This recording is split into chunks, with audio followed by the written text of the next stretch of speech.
یک شیخ میگه یک انسان در سکرات الموت بود فریاد میکنه حضرت بیا. انسان در وقت سکرات الموت تلقین کلمه‌اش که کلمه‌اش میگه لا اله الا الله.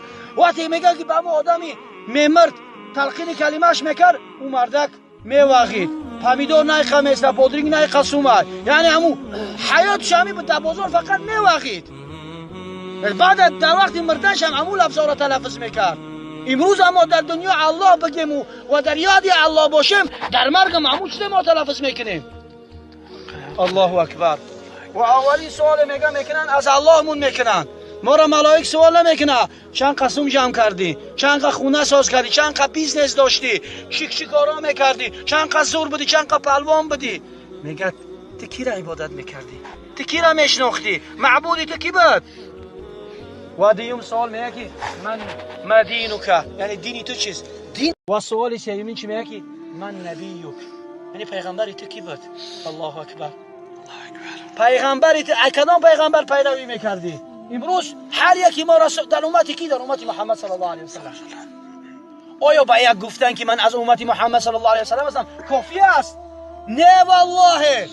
با یک گفتن که من از امتی محمد صلی الله علیه و سلم هستم این کافی نیست. سنت های پیغمبر را زنده میکنی، طبق پیغمبر صلی الله علیه و سلم زن میگیری، طبق گفته های پیغمبر نماز میخونی، طبق گفته های پیغمبر معامله اجتماع همه امور. برای الله سبحانه و تعالی در قرآن چی میگه؟ بهترین نمونه برای شما محمد صلی الله علیه و سلم است. ما دیگه نمونه نداریم. نمونه ابرزه دیگه پدرشن محمد صلی الله علیه و سلم است. دیگه یگان کس نمونه شدن نمیتونه. نه حافظ، نه رقاصه، نه یوفسی مثل یگان کس نمونه شدن نمیشه. عبرت باید از محمد صلی الله علیه و سلم بگیریم. نمونه باید. و محمد کی را شفاعت میکنه؟ و او دعامون روز محمد فکر ما و شماست. امروز امت محمد در چی کار است؟ امروز امت محمد سنت محمد را ترک کرده است. در دم دنیا، در دم خواهشات نفسانی. و محمد هم در امو حالت دهشت، در امو حالت وزمینی در فکر این امت ما و شما است. و الله این مقام شفاعت براش عطا میکنه و محمد صلی الله علیه و سلم شفاعت میکنه.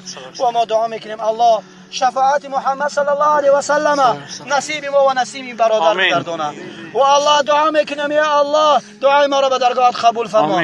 یا الله اگر ما چه گناه ها داشته باشیم گناه های ما را به رحمتت مغفرت بکن. یا الله قبر این برادر را پر نور بگردان. یا الله قبر این یکی از باغ‌های جنت بگردان. چنانچه پیغمبر صلی الله علیه و سلم میگه قبر یا که یکی از شقری‌های دوزخ میشود یا که یکی از باغ‌های جنت میشود.